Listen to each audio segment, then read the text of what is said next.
Ça, déjà, je voudrais revenir sur une info complètement ubuesque qui était arrivée cet été à Toulouse. Un squatteur a profité de la piscine d'une résidence privée pour faire un petit plouf. Malheureusement, il s'est gravement blessé à cause de la profondeur de la piscine et est devenu tétraplégique, malheureusement. C'est un truc de fou.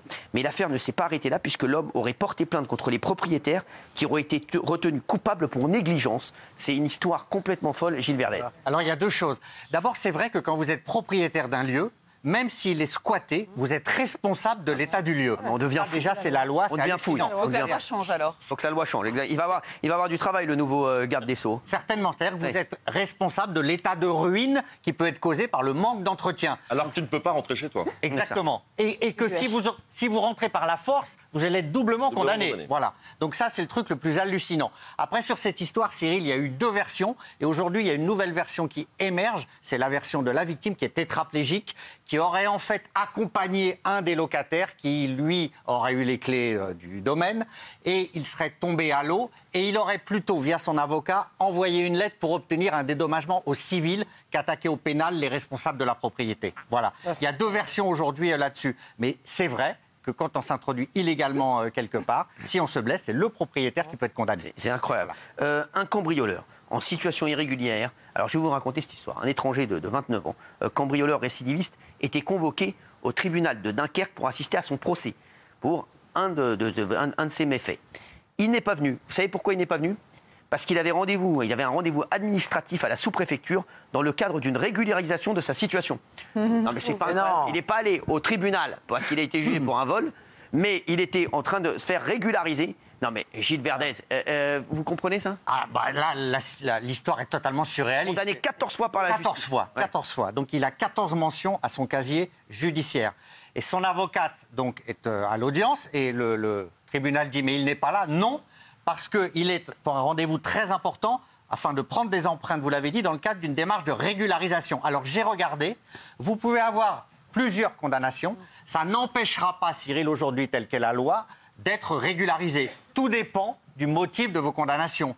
Mais si c'est des condamnations pour, je dirais, entre guillemets, violence ordinaire ou cambriolage, ça n'empêche pas d'être régularisé. Il faut changer la loi. Il sera peut-être Tu n'as pas à être régularisé. condamné Voilà. quand tu n'as pas de papier, tu te tiens tranquille. Tu n'as pas à être condamné.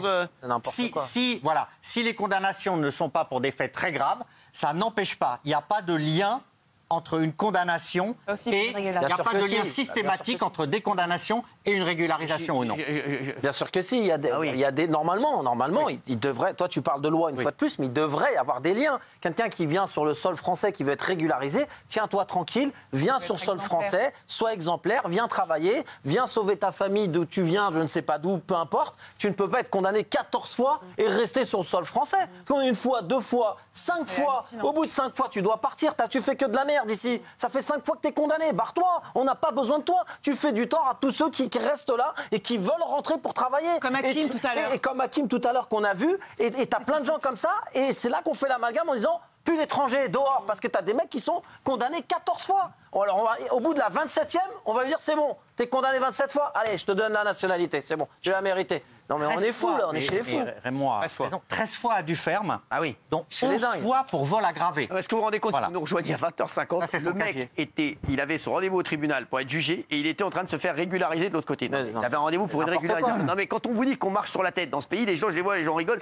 C'est un truc de fou. Il est condamné 14 fois. Bon, donnez-lui la nationalité. Il fait des efforts. Il est condamné 14 fois. Non mais il dort. C'est quand même des efforts. C'est con de dire ça, mais il fait du tort à ceux qui viennent pour rester tranquilles. Exactement. Eh les mecs, attendez, c'est pas nous, hein, on fait rien, nous, c'est marqué là. Les gens, ils sont pas cons, ils le voient bien. 14 condamnations, et l'autre, il est à la préfecture. Ouais, j'ai choisi, hein, je préfère venir ici que là-bas. J'ai pas été au tribunal là-bas, parce que là-bas, ça va chauffer. Je préfère venir là pour la carte d'identité. Mais c'est dingue, c'est dingue. Avant de parler d'Émile et de tout ce qui s'est passé ce week-end, je voudrais vous raconter aussi cette histoire. De retour, ça s'est passé dans l'Oise. De retour de vacances, un homme a découvert un intrus chez lui. En fait, il rentre chez lui tranquille et il voit un gars vêtu de ses propres vêtements posé sur son canapé tranquille. Le gars était pépouze. L'individu a été condamné à 12 mois de prison et placé en détention par le tribunal de Senlis. Ce qui s'est passé, donc c'est un habitant de Beauran-sur-Oise. Donc il rentre tranquillement de vacances, Gilles, c'est un truc de fou. Il rentre chez lui, effectivement, il voit quelqu'un sur son canapé avec ses habits, regardant sa télé. Donc là, il se dit, quelque chose ne va pas. Et là, il a la présence d'esprit de sortir. Parce qu'il se dit, si l'individu est armé, je risque gros. Il sort, il revient avec un voisin et un chien. Et là, l'individu qui a occupé les lieux illégalement prend peur et s'enfuit. En s'enfuyant, il va voler quand même quelques objets, les clés de voiture, un peu de mobilier, qu'il emmène dans ses poches. Il part pas les mains vides. Il fuit vers la gare de Boran-sur-Oise. Il est rattrapé par les gendarmes. Et là, il va être en garde à vue. Il tente de blesser gravement le gendarme en lui portant un coup de tête. Il l'insulte. Il l'insulte. Il ne comprend pas pourquoi il est là. Voilà.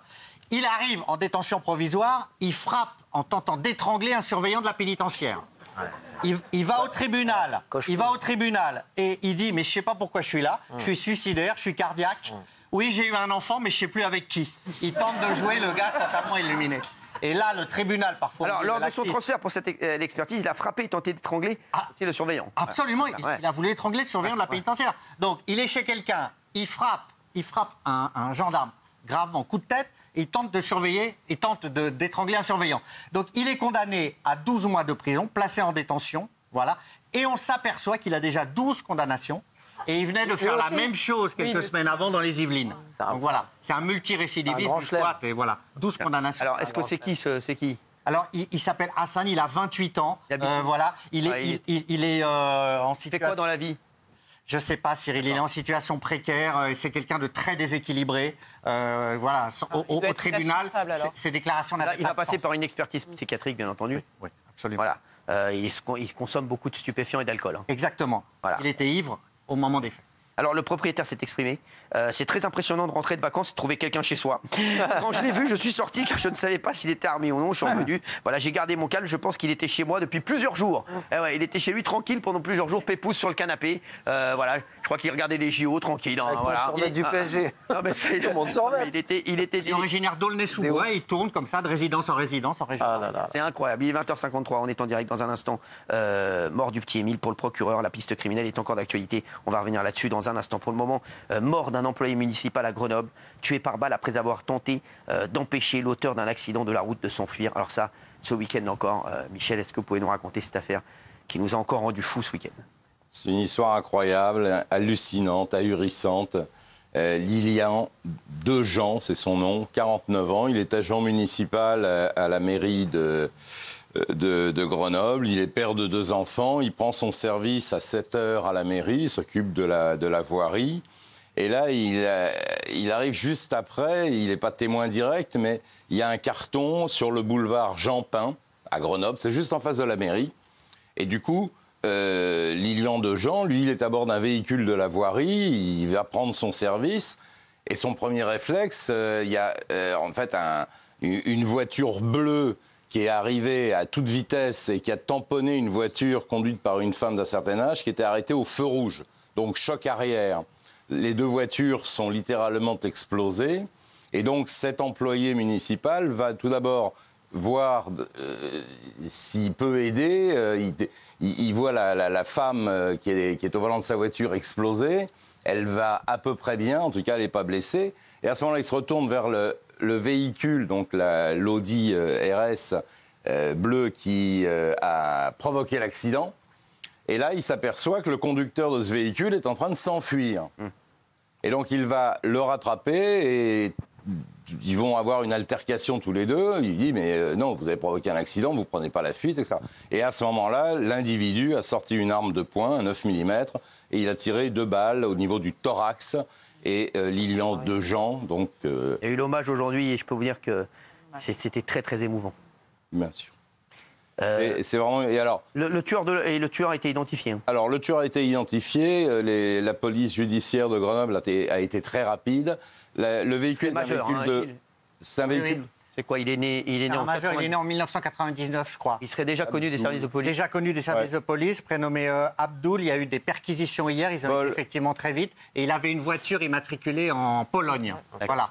Alors les voitures immatriculées en Pologne, ça permet souvent d'empêcher de remonter la filière si on commet un délit routier ou si on transporte de la drogue, ce qui n'est sans doute pas le cas ici, mais je veux dire, ça permet de dissimuler, voilà. Donc la voiture était immatriculée en Pologne et cet employé municipal, c'est dramatique parce que, en fait, tout le temps dans sa vie, il faisait preuve d'altruisme, c'était un syndicaliste, il aidait les autres. Et là, il a voulu faire, il allait au boulot, il a voulu faire ce qu'il faisait toujours, c'est-à-dire aider, voilà, et il est mort pour ça. Bon. Non, mais c'est faux. Alors, la réaction du maire aussi a fait énormément réagir Éric Piolle, Gilles Verdez. Hein. Oui, parce que le maire a un peu assimilé ça à un règlement de compte. Ça paraissait un peu règlement léger. de compte, non. Il a dû faire machine arrière. Voilà. Donc, du coup, il s'est expliqué. Il a critiqué la fachosphère, mais ses premières déclarations qui parlaient d'une balle perdue dans les règlements de compte. Alors, oui, lui, il dit que c'était avant, je sais, Michel. Il ne parlait pas de cette affaire. Non, voilà. Mais néanmoins, Il vient de le dire, donc il ne parlait pas de cette affaire. Il ne parlait pas de cette affaire. Oui. il a été en porte-à-faux quand même pendant un moment. Non, mais ce qui a choqué, c'est quand il a dit personne n'est à l'abri d'une balle perdue. Ah oui. Il ne parlait pas de cette affaire. Oui, mais on ne peut pas dire ça quand on fait une conférence de presse. C'est lui qui a pris la parole à 17h, il ne peut pas dire ça. Le problème, c'est pas les armes, c'est les gens qui utilisent ces armes et à mauvais escient. Il n'a pas encore été appréhendé. Alors, il y a eu, donc c'était un véhicule de location immatriculé en Pologne. Les policiers sont remontés très rapidement sur le locataire de ce véhicule, donc un fameux Abdoul, né en 99. Ils ont fait 4 perquisitions depuis dimanche à des lieux qu'il fréquentait. Ça devait être ses petites amies, son domicile et peut-être ses parents. Il est originaire de la région, il est né en Isère. Et ils ne l'ont pas trouvé, mais en tout cas, il est identifié, il est recherché activement, et je pense qu'il sera interpellé rapidement. Avant de parler du petit Émile, puisque l'affaire rebondit, je voudrais qu'on reparle le point sur l'affaire Lina, puisque ça encore, il y a des choses qui ont été retrouvées. Oui, alors là, c'est tout à l'heure Raymond qui poussait son coup de gueule, mais moi j'ai envie d'en pousser un aussi. Ah, allez-y. Parce que je ne vais peut-être pas raconter toute l'histoire, je pense qu'on la connaît.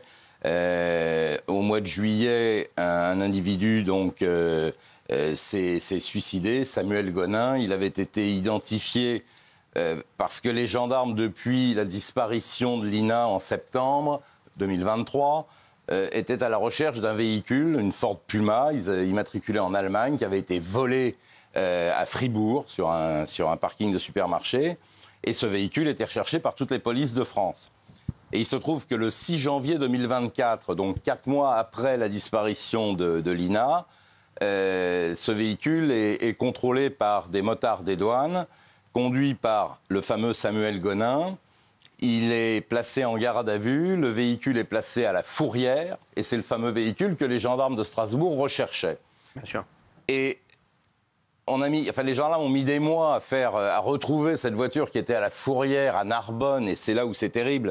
Parce que si on avait eu en temps réel, parce que les douaniers n'ont pas inscrit le véhicule sur le fichier national des véhicules placés en fourrière, si ça avait été le cas, le véhicule aurait été immédiatement identifié par les gendarmes. Et du coup, quand les gendarmes retrouvent enfin ce véhicule en fourrière, le temps de remonter sur la procédure sur le fameux Samuel Gonin, quand ils arrivent à son domicile, ils découvrent qu'il s'est suicidé. Et ils saisissent donc ce véhicule, ils vont le récupérer à Narbonne, ils le mettent au laboratoire, ils extraient de l'ADN, et c'est là où ça devient intéressant, c'est que non seulement ils trouvent un ADN de contact sur le siège arrière droit, au niveau de la ceinture de sécurité, c'est-à-dire c'est un ADN de contact, de la transpiration, où elle a utilisé cette ceinture de sécurité à l'arrière, ce qui pose quand même une vraie question, c'est pourquoi est-elle à l'arrière du véhicule ? Il y a le conducteur, logiquement, elle aurait dû être sur le siège avant. Donc ça peut éventuellement laisser penser qu'il y avait un complice. Ça, c'est le premier point.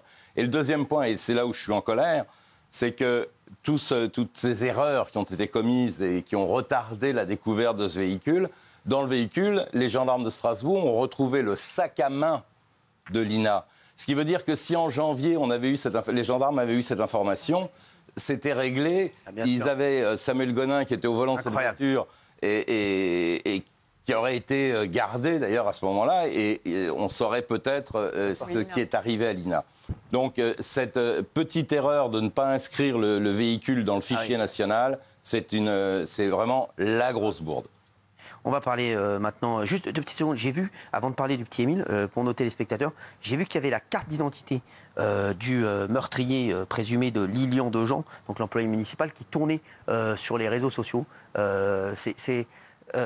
C'est normal, ça? Alors, non, c'est pas normal. C'est une tendance qu'on retrouve en ce moment dans plein d'affaires. Je voulais en parler aux téléspectateurs. C'est vrai que certains Abdoul D, voilà, parce que maintenant je sais son nom, je sais, voilà, il y a sa carte d'identité qui tourne sur les réseaux. Vous savez, dans d'autres affaires qu'on évoque ici en ce moment, il y a des gens qui dévoilent des identités de suspects, il y a des gens qui donnent des indices, etc. Alors, ces gens sans doute croient bien faire, je ne sais pas, mais en tout cas, il faut pas le faire parce qu'il y a des familles qui après sont mises en danger. Il peut y avoir des gens qui n'ont rien à voir, je vois ça, je voulais en parler aux téléspectateurs, qui sont ses proches et qui n'ont rien, qui ne savent pas du tout, qui peuvent être harcelés. On a vu dans des affaires récentes des enfants de présumés coupables ou de coupables harceler les enfants qui sont strictement pour rien. Donc voilà. Donc non, ce ne sont pas des méthodes et ce n'est pas légal.